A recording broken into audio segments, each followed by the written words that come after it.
Amém. Glória a Deus. Abra sua Bíblia em 1 Coríntios 1, 18. Primeira carta de Paulo aos Coríntios, capítulo 1, verso 18. Versículo muito conhecido, já deve ter lido esse versículo, mas vamos ler novamente hoje. Quem achou aí, diga amém. Glória a Deus. Pois a mensagem da cruz é loucura para os que estão perecendo, mas para nós que estamos sendo salvos é o poder de Deus. Vamos ler de novo? Pois a mensagem da cruz é loucura para os que estão perecendo, mas para nós que estamos sendo salvos é o poder de Deus. Pai querido, nós te agradecemos, Pai, por esta manhã. Que a tua palavra, que a tua bênção, que a tua graça e misericórdia, através do teu Espírito Santo, possa passear entre nós, possa se derramar em cada um de nós, e que nós possamos sair daqui hoje, Pai, curados, restaurados e fortalecidos pelo poder do teu Espírito Santo e da tua palavra. É assim que nós oramos e pedimos em nome do teu Filho amado Jesus. Amém. Amém? Dá uma salva de palmas que só a MVPM sabe dar. Mais forte. Amém? Glória a Deus para você que está nos ouvindo aí em casa, você que está nos ouvindo nessa manhã, mas também pode estar nos ouvindo de madrugada, à tarde, daqui 1 ano, daqui 10 anos, né? A tempo e fora de tempo, como diz a Bíblia. Que Deus te abençoe e que essa palavra alcance o teu coração nessa manhã. Amém? Hoje a gente vai refletir sobre a loucura da cruz e a sua profunda implicação na nossa identidade como filhos de Deus. A mensagem da cruz não apenas nos resgata da condenação do pecado, mas também nos chama a abençoar e edificar as nossas famílias. Amém? E eu queria colocar em cima desse contexto que Paulo nos coloca, a cruz como demonstração do amor incondicional de Deus. Mas esse entendimento desse amor incondicional de Deus através da cruz, nunca foi fácil de ser entendido. E eu digo a vocês que na época de Jesus era mais difícil ainda. Porque havia uma expectativa de todos aqueles que circulavam Jesus. Havia uma expectativa do povo em geral, havia uma expectativa dos seus discípulos, havia uma expectativa da classe religiosa daquela época, da classe política.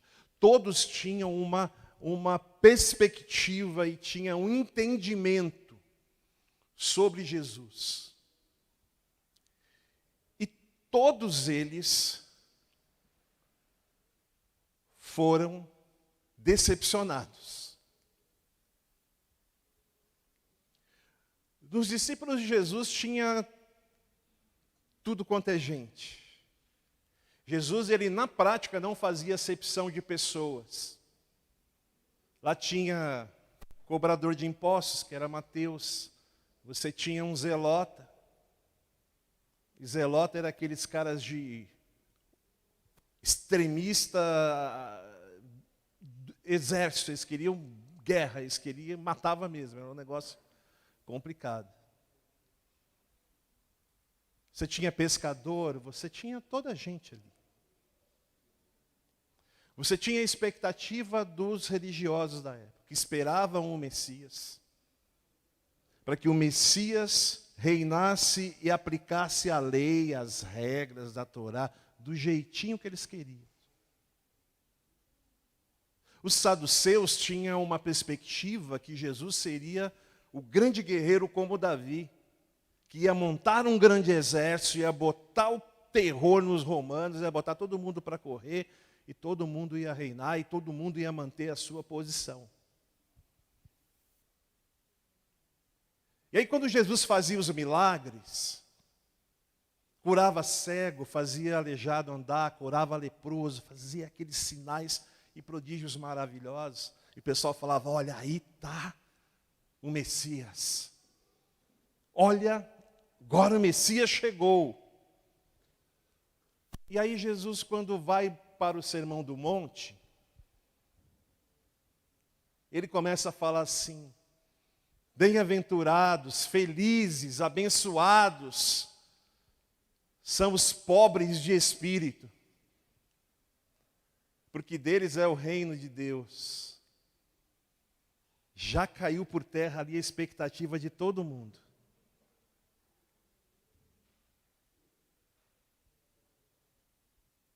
Porque ele falou que ele veio, e o reino de Deus veio por aquele que é marginalizado, aquele que é excluído, aquele que está na beira do caminho, e que não tem força sequer para se levantar. Ele está lá.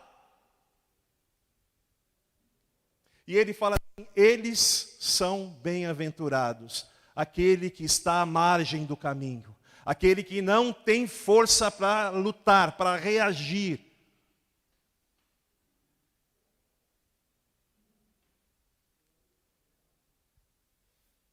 E aí um dos discípulos de Jesus, que era do time dos Zelotas, Jesus vai montar um exército, né? Aí ele vem e fala assim, olha, se alguém te der um tapa,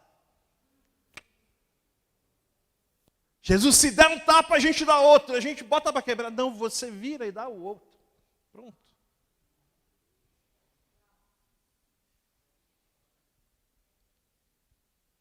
Judas traiu Jesus, fez o que fez. A palavra diz que quando eles estavam sentados à mesa na última ceia, que o diabo entrou e tomou a vida de Judas. Mas Judas, até o último momento, ele tinha uma expectativa. Muitos teólogos, muitos estudiosos da palavra, eles relatam que Judas tinha até o último momento a expectativa de que quando Jesus fosse provocado, quando os romanos chegassem, quando aquele momento crítico se estabelecesse, os anjos de Deus desceriam e Jesus reagiria e colocaria um grande exército e botaria todo mundo para correr. E tanto é que quando os soldados chegam no Getsêmani para prender Jesus, Pedro saca da espada,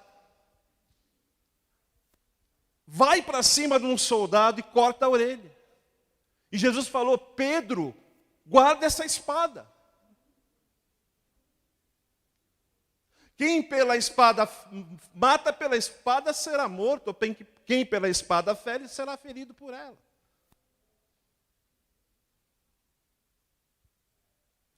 Então a trajetória de Jesus foi uma decepção gradativa para todos que estavam em volta dele.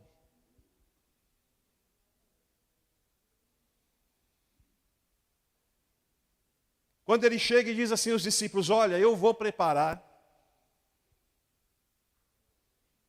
uma morada para vocês. Espera aí, Jesus. Você vai embora. Você vai deixar a gente aqui. Você vai morrer.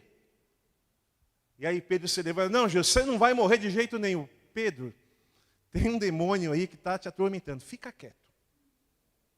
Senão você não tem parte comigo. Então o relato da cruz é o momento a cruz é o momento onde a gota d'água que transborda o copo de uma expectativa que todos tinham ali de forma decepcionante. Então, morrer na cruz era a morte mais vergonhosa. Porque era a morte que se reservava aos bandidos. E Jesus morre no lado de 2 ladrões. Era vergonhoso. Era inadmissível, era a cara da derrota.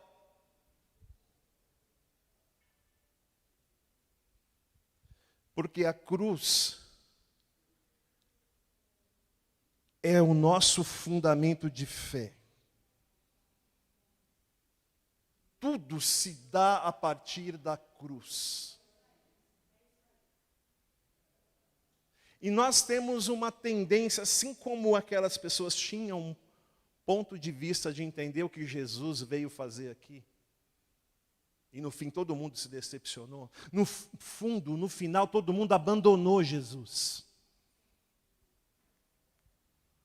A palavra diz que algumas mulheres ficaram ao pé da cruz. E o discípulo amado João, todo o resto estava decepcionado. Eles traíram, abandonaram, largaram Jesus no meio do caminho, porque o projeto, a perspectiva de vida que eles tinham com Jesus foi frustrada. E nós hoje também temos uma dificuldade de entender a proposta da cruz. Porque essa proposta da cruz, ela é pesada, é uma palavra dura, é uma coisa difícil. E não é um opcional. Jesus fala no Novo Testamento, nos 3 evangelhos, ele só não fala em João, e em Mateus ele fala várias vezes: quem quiser me seguir, quem quiser vir após mim, pegue a sua cruz e me siga. Então, caminhada com Deus, caminhada com Jesus, ser um discípulo de Cristo, nos coloca no quadro da cruz.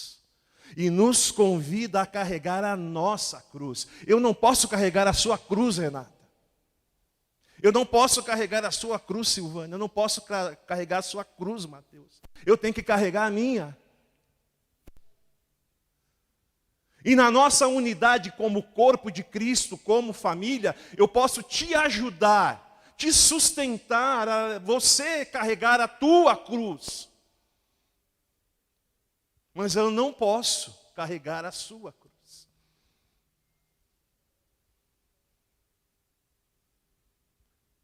E a gente quer um atalho, aquelas pessoas queriam um atalho da cruz. E a gente hoje é incentivado a buscar atalhos.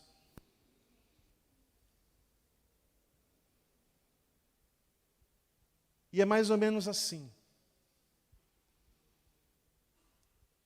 Eu vou contar uma metáfora aqui que eu acho que encaixa bem nessa coisa. Quem aqui sempre tem louça para lavar em casa? Legal. Você sabe que louça para lavar é que nem o amor de Deus, né? Dura para sempre. Dura para sempre.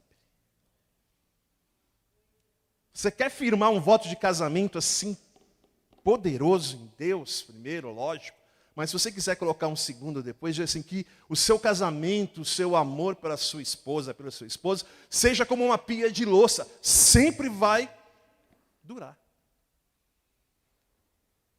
E às vezes você fica assim, imaginando, como é que os pastores preparam a mensagem da semana, né? Poxa, o camarada deve fazer lá como é que chama aquele Santo dos Santos, né? Que tinha no Antigo Testamento. A gente faz um Santo dos Santos em casa e a gente fica lá que nem aqueles caras hindu, né? Meditando e aquela coisa.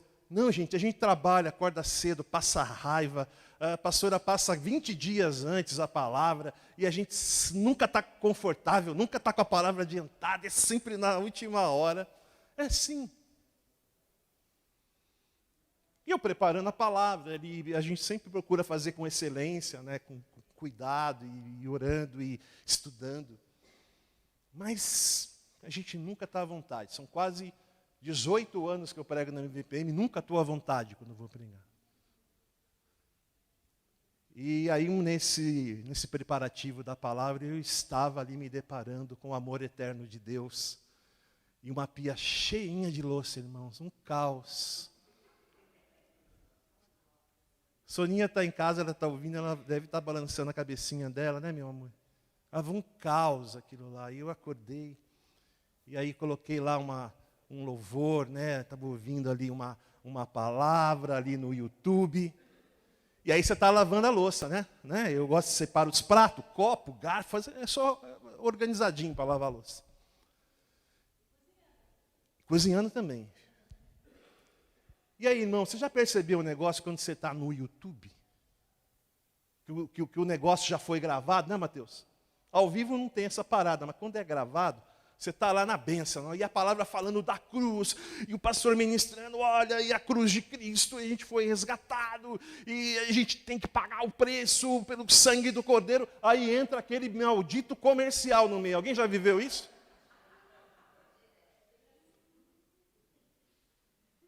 E olha só que interessante que aparece naquele comercial, né? O camarada dizendo que ele achou uma fórmula mágica, maravilhosa, que ninguém precisa usar óculos mais.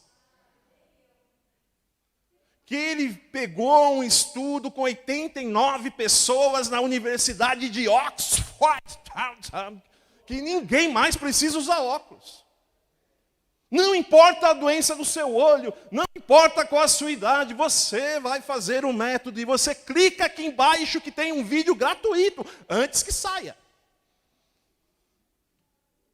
E tem um recurso lá que é pular, né, irmão? Agora você imagina que você está lavando a louça, cheio de sabão, aí você vai tentar ali dar o pulo ali no vídeo do negócio e o dedo está molhado e não pula.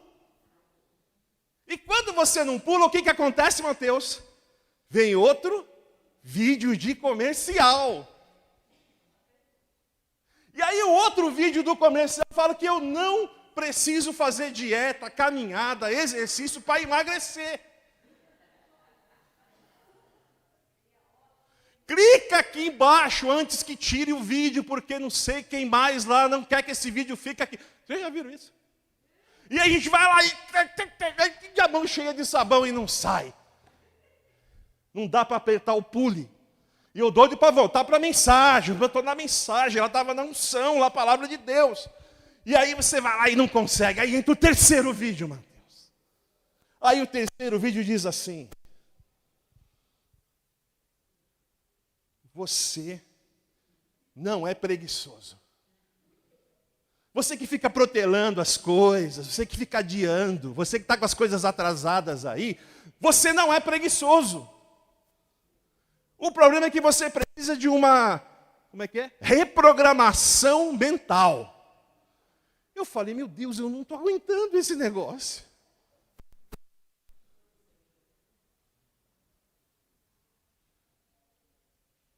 E aí sim o meu lado espiritual, religioso, ele começa a gritar dentro de mim e dizer assim: é o diabo, Senhor, eu quero ouvir a palavra. E esses camaradas aqui não é o diabo, irmãos. Como é que é, Mateus? É o negócio lá que chama lá do... Meu Deus, fugiu agora aqui. É aquele bagulho lá que é assim... Ele vai observando o que você... Algoritmos. Olha só, eu estava ouvindo uma palavra de confronto, estava mexendo comigo, da cruz, que eu tinha que mudar, que eu tinha que transformar. E o que vem? Você não precisa fazer nada. O algoritmo já sacou que eu estava gordo, ou eu estava com problema de procrastinação, ou eu estava com alguma enfermidade. E se eu não tomo uma atitude, irmão, na fé, vou lá, pego o pano de prato, seco o dedo e, pelo amor de Deus, já fui lá e apertei o pula. E aí volta para a pregação. Falei, aleluia, Senhor.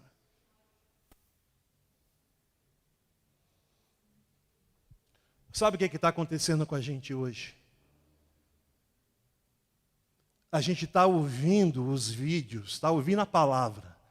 Entra o vídeo do algoritmo e a gente está curtindo. A gente está gostando, a gente está indo lá e curtindo o vídeo do algoritmo para criar um atalho da cruz.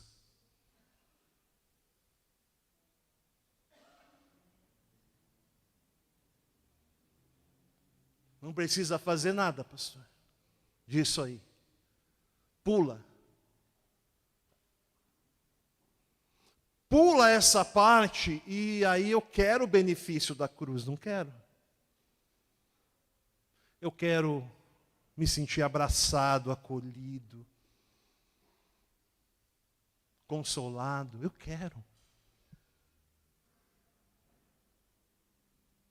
Só que eu não quero pegar a minha cruz.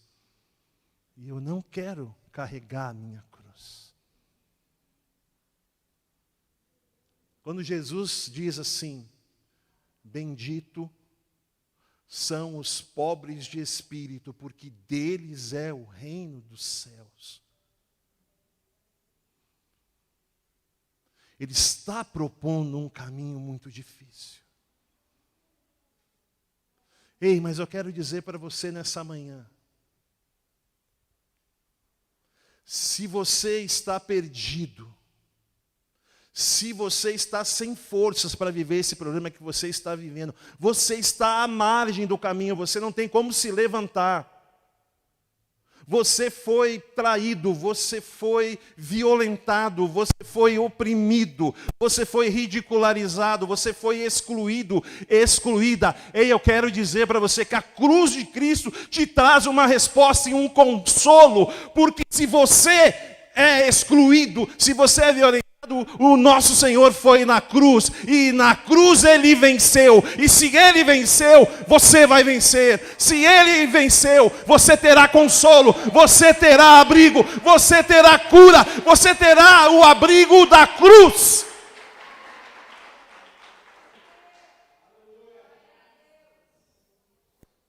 Então, cruz é o local de encontro,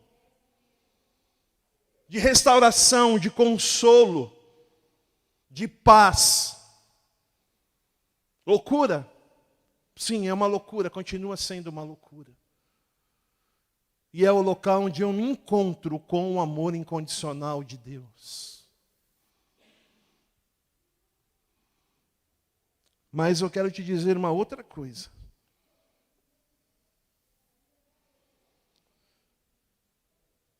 Que a cruz também é um local onde aquele que feriu,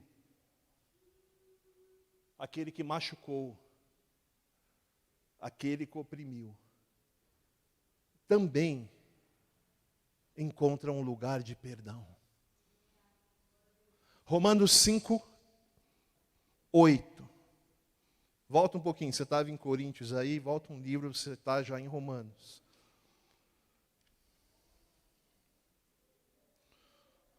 Romanos 5, o verso 8, mas vamos ler desde o verso 6. Tá? De fato, no devido tempo, quando ainda éramos fracos, Cristo morreu pelos ímpios. Dificilmente haverá alguém que morra por um justo, embora pelo homem bom, talvez alguém tenha coragem de morrer. Aí entra o 8. Mas Deus demonstra o seu amor por nós. Cristo morreu em nosso favor quando ainda éramos pecadores. Como agora fomos justificados por seu sangue, muito mais ainda por meio dele, seremos salvos da ira de Deus, se quando éramos inimigos de Deus, fomos reconciliados com ele, mediante a morte de seu Filho, quanto mais agora, tendo sido reconciliados, seremos salvos por sua vida. Cristo, ele morreu pelo oprimido, pelo excluído, pelo injustiçado, pelo caluniado. Mas a palavra de Deus diz que ele morreu também pelos ímpios. Ele morreu por aquele que feriu. Ele morreu por aquele que oprimiu. Ele morreu por aquelas mulheres que estavam ao pé da cruz. Ele morreu por João, discípulo amado, mas ele morreu também pelos soldados romanos que enfiaram uma lança. Ele morreu por aquele sistema religioso que condenou Jesus e mandou ele à morte. E o que eu quero dizer para você nessa manhã?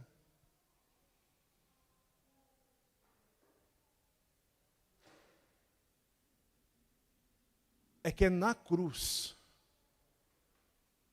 que todo o ódio, todo o rancor, toda a violência desse mundo, ele acaba.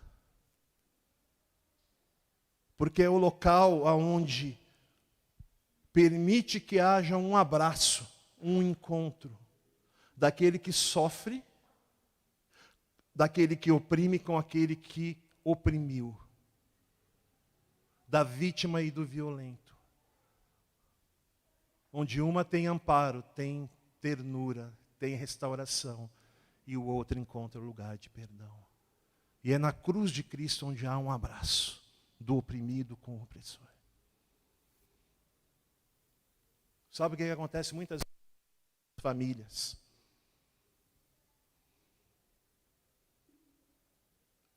A gente pensa que talvez aquele que nos feriu, que nos magoou, que nos abandonou, ele possa receber o perdão de Deus. Talvez, quem sabe. Mas eu tenho que pensar como oprimido, como aquele que foi atacado. Que eu também possa estar na cruz. Então essa violência, esse ódio, ele tem que terminar na cruz. É a única possibilidade para esse mundo de conflitos que a gente vive hoje.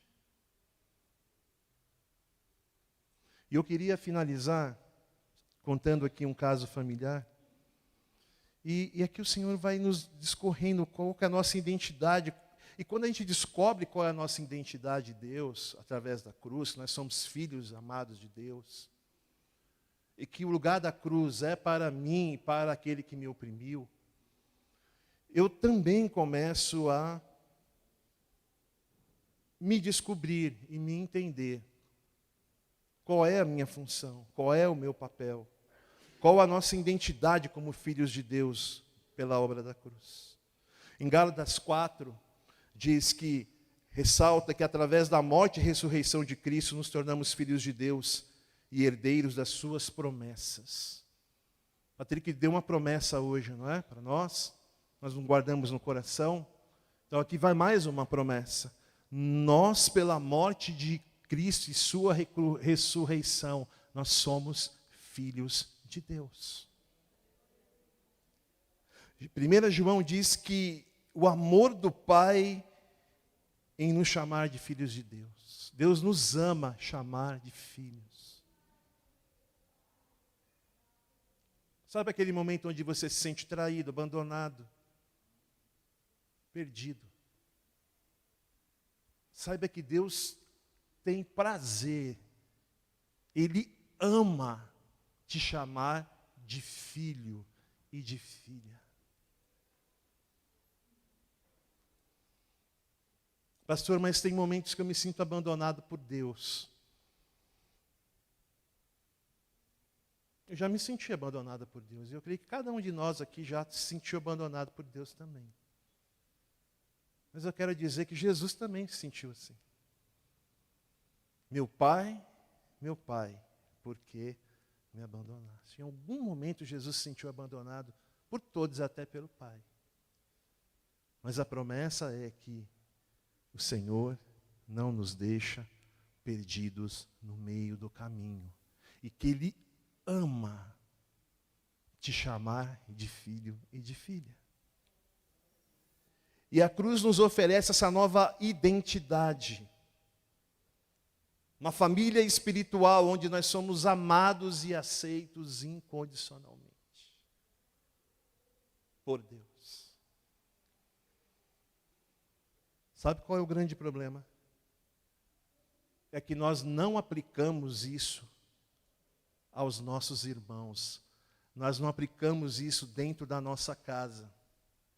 Nós não aplicamos isso dentro da nossa igreja. Nós não aplicamos isso dentro da nossa atividade profissional, na nossa faculdade, na nossa escola. A gente faz exclusão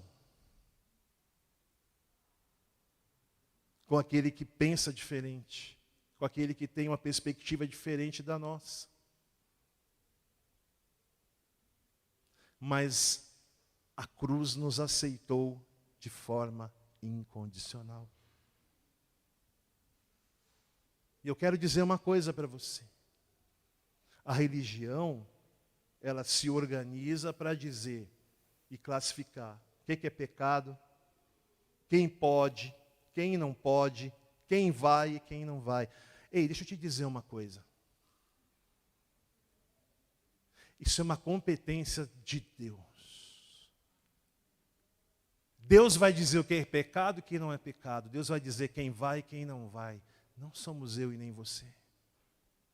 A nossa função é acolher, é abraçar, é amar.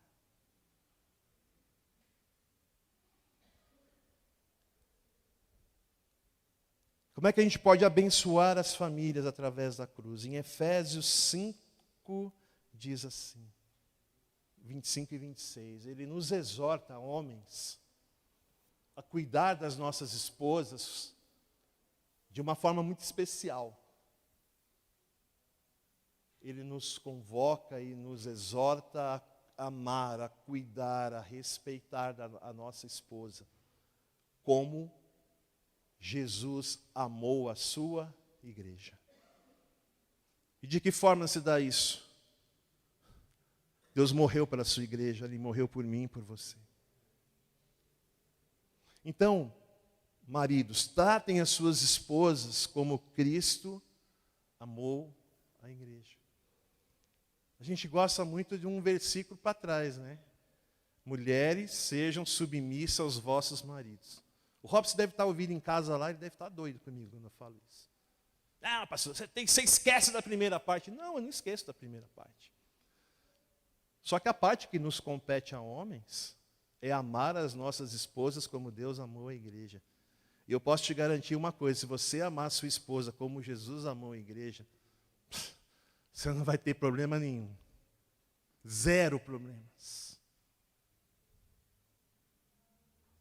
Em Efésios 6, Paulo diz assim, pais, não irritem os seus filhos. Tem pai que ama, tem pai que cuida, tem pai que se preocupa, mas tem pai que é especialista em tirar o filho do sério. Os filhos também, óbvio.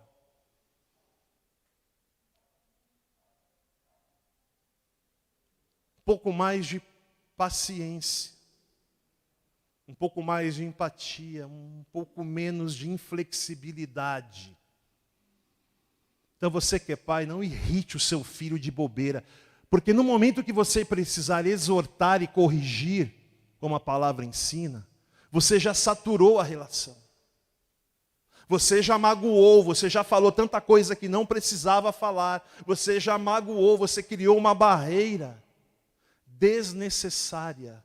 Peça sabedoria a Deus e use a cruz de Cristo como referência no tratamento com os seus filhos. Nós estamos perdendo os filhos porque não estamos sabendo lidar com eles. Há um espaço gigantesco entre as gerações e eu entendo isso. E sei que é difícil para você, pai, acompanhar esse buraco. Ó. É muita mudança numa geração. Mas eu quero dizer para você que essas fissuras, essas rachaduras no relacionamento com seus filhos, a cruz de Cristo vai unir um lado ao outro. Sabe? Você tem um buraco ali, não dá para pular, teu filho está lá, você está aqui. Pastor, eu não estou sabendo lidar com essa situação. A cruz de Cristo vai descer e criar uma ponte de relacionamento em amor do teu filho com você.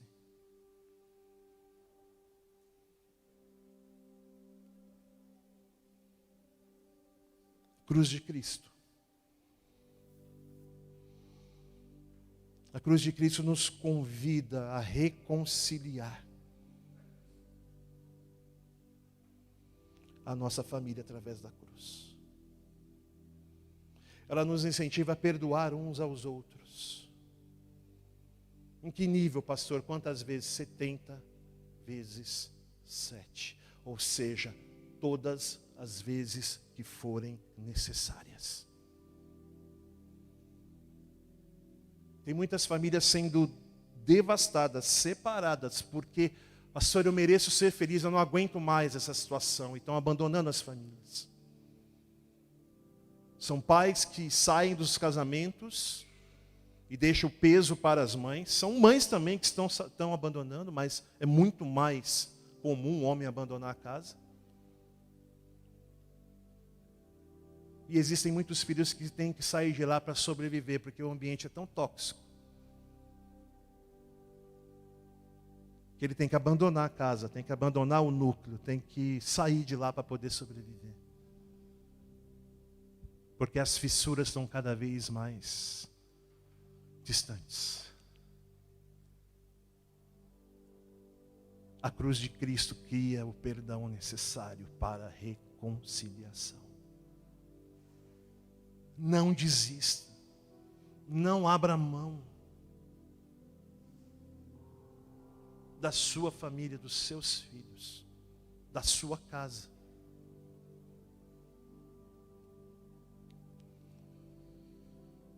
E para encerrar, eu gostaria de meditar com você aqui no último versículo.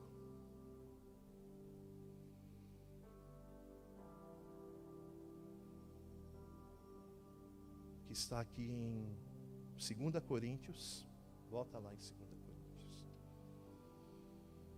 Eu quero dizer que você, pai, você, mãe, você, avô, avó, filho, você tem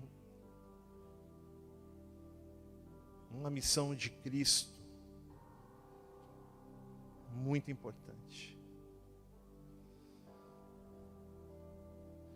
2 Coríntios 4, 14.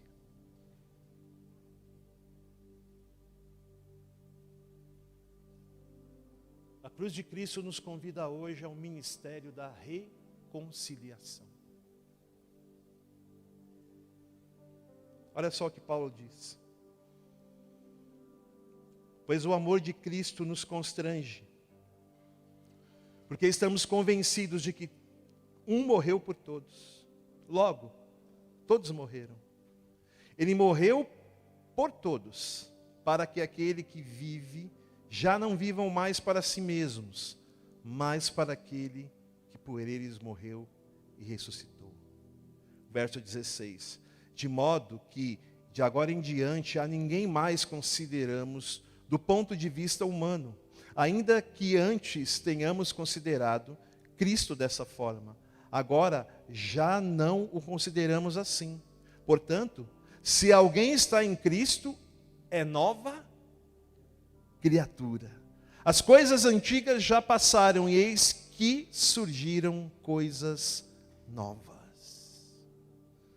Tudo isso provém de Deus, que nos reconciliou consigo mesmo, por meio de Cristo, e nos deu o ministério da reconciliação. Ou seja, que Deus em Cristo estava reconciliando consigo o mundo, não levando em conta os pecados dos homens, e nos confiou a mensagem da reconciliação. Portanto, somos embaixadores de Cristo, como se Deus estivesse fazendo o seu apelo por nosso intermédio. Uau! Por amor a Cristo, lhe suplicamos, reconcilie-se com Deus.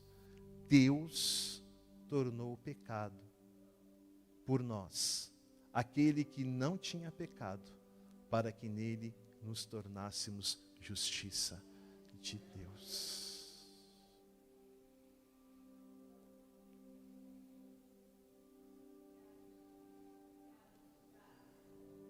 Está entendendo por que a cruz é tão importante para a nossa casa, para a nossa família? E Deus, Ele confia a mim, a você, o ministério da reconciliação. Sabe aquele papo de crente belicoso? Sabe? O exército de Deus. E vamos marchar. E vamos brigar.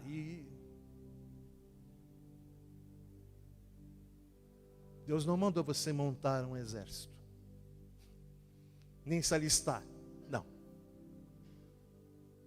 Ele te deixou um ministério da reconciliação. Sabe quando alguém te vê, Renata, na rua e alguém tem que identificar? Primeiro, você sabe quem você é uma filha de Deus. E quando você sabe que é uma filha de Deus e que você tem a cruz de Cristo, as pessoas têm que enxergar em você, além de filha de Deus, alguém que tem um ministério de reconciliação. Olha, eu estou todo enrolado, eu briguei, eu estou nervoso, eu estou estressado, eu não suporto mais a minha família, ou o cara que trabalha comigo. E aí quando ele encontrar com a Renata, ele tem que... Nossa, Renata, eu senti uma paz tão grande, não estou nem mais com raiva da pessoa. Sabe o que está acontecendo com o crente hoje? A gente está botando lenha na fogueira, está tocando terror, mano. Tem crente terrível, fofoqueiro, encrenqueiro, intriguento, desonesto. Vou parar por aí, que senão... Mano, meu irmão, você que me ouve em casa aí. Deus confiou a mim, a você, através da tua cruz, da minha cruz, da cruz de Cristo, a gente ser reconciliador, pacificador. E sabe qual é a parada? Que a gente ouve tudo isso, aí entra o videozinho do YouTube dizendo que você não precisa fazer nada, né? Vai no pule agora. E você fala assim: Jesus, me ajuda a começar por mim, a começar de mim, Senhor. Senhor, que a cruz comece a partir de mim, que a reconciliação comece a partir de mim, que a restauração da minha família comece a partir de mim. É em mim, Senhor, é em mim que a obra precisa ser feita. Me ajuda, eis-me aqui, mas começa em mim. O ministério da reconciliação. Eu quero aquilo que eu perdi. Eu quero a minha família de volta, a minha paz de volta, a minha comunidade de fé de volta. Eu quero a minha vida de volta, Senhor, e começa comigo.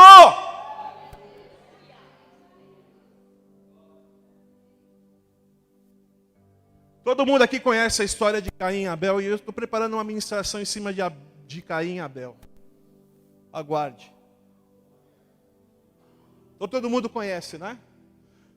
Gênesis 4 não é por acaso que é a primeira história que a Bíblia relata depois da queda.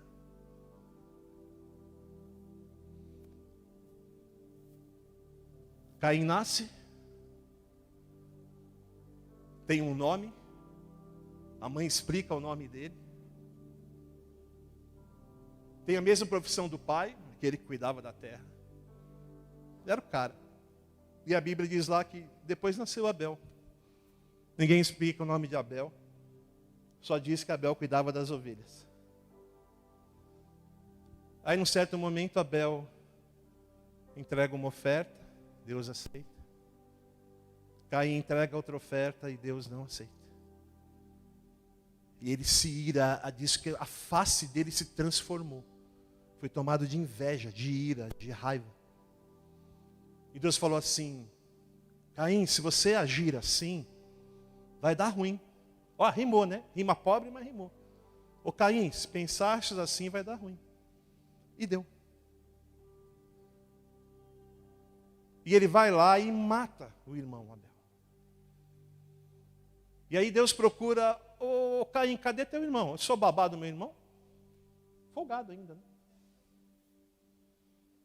Mas a terra está clamando o sangue de Abel. Por que você fez isso? E aí Deus dá uma pena para Caim. E Caim, ele se vitimiza.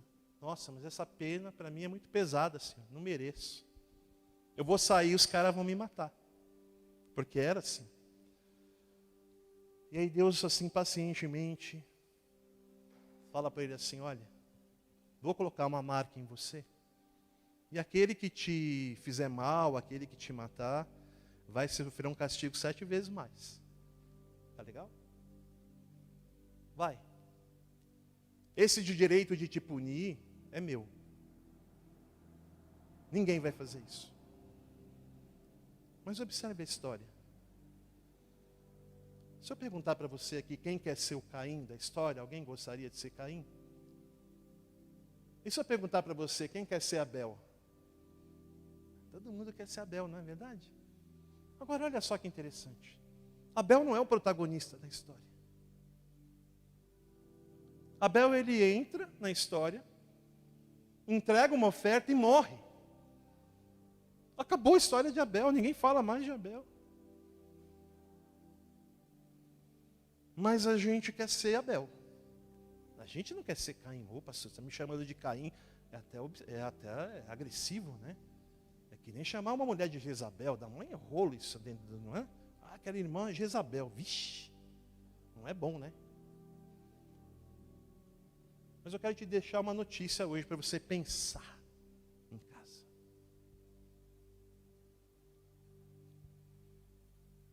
Eu sou Caim. Você é Caim, você é Caim, você é Caim. Todos nós somos Caim. Abel era Jesus.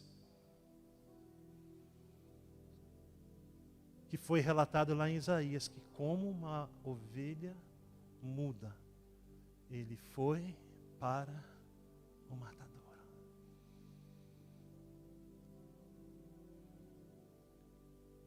Caim representa a humanidade, representa eu e você, rebelde a Deus, rebelde à cruz. E Deus, na sua infinita misericórdia e graça, assim, ninguém vai tocar. Existe chance, uma segunda chance, Senhor, uma terceira, uma quarta, uma quinta, quantas vezes forem necessárias. Sabe o que está acontecendo? Você está se vitimando em situações dentro da sua casa, na sua família. Porque você está achando que você é um injustiçado, você é o Abel, você é Caim. E a única saída para Caim é a cruz de Cristo. E é o ministério da reconciliação. E começa por mim, começa por você. Deus abençoe.